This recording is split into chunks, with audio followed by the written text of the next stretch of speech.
শুভ দুপুর বন্ধুরা। সোমবারের লাঞ্চ মেনুতে কি আছে চলো তোমাদের তাড়াতাড়ি দেখিয়ে দিই। রোজ তো তোমাদের সঙ্গে আমি আমার লাঞ্চ মেনুটা শেয়ার করি। তো এখানে দেখো একদম গরম গরম ভাত, আর ভাতের সাথে কি আছে চলো তোমাদের দেখাই। এই মাত্র ভাতটা নামালাম, এই যে সব ডাইনিং টেবিলে সাজিয়ে রেখেছি। আজকে অল্প অল্প করে অনেক কিছুই রান্না হয়ে গেছে। এই যে একটু কুমড়ো আর দুটো উচ্ছে ছিল, সেটাকে সর্ষে ফোড়ন দিয়ে ভেজে নিয়েছি। আর এখানে 2 পিস বেগুন ভেজেছি। আর আজকে করেছি মুগের ডাল, তেজপাতা জিরে শুকনো লঙ্কা ফোড়ন দিয়ে আদা বাটা দিয়ে করেছি মুগের ডালটা।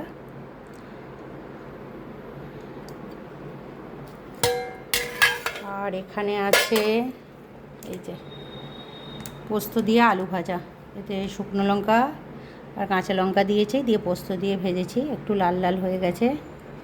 রান্না করতে করতে অনেক রকম কাজ থাকে, একটু চলে গেলেই এই যে একটা দিকে একটু লাল লাল হয়ে গেছে।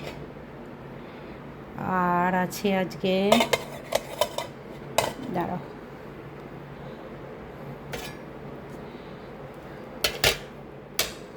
এখানে করেছি লাউ ঘন্ট, বড়ি দিয়ে নিরামিষ করে করেছি লাউ ঘন্টটা, তেজপাতা পাঁচফোড়ন দিয়ে।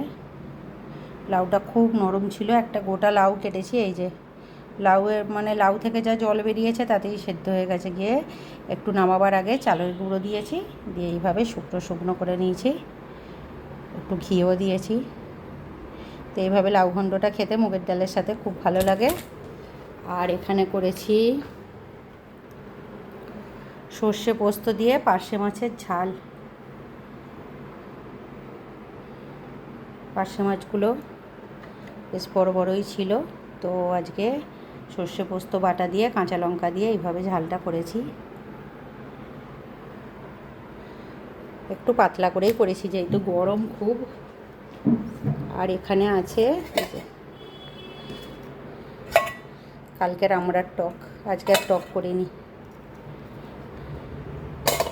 আর এখন তো আম উঠে গেছে, পাকা আম।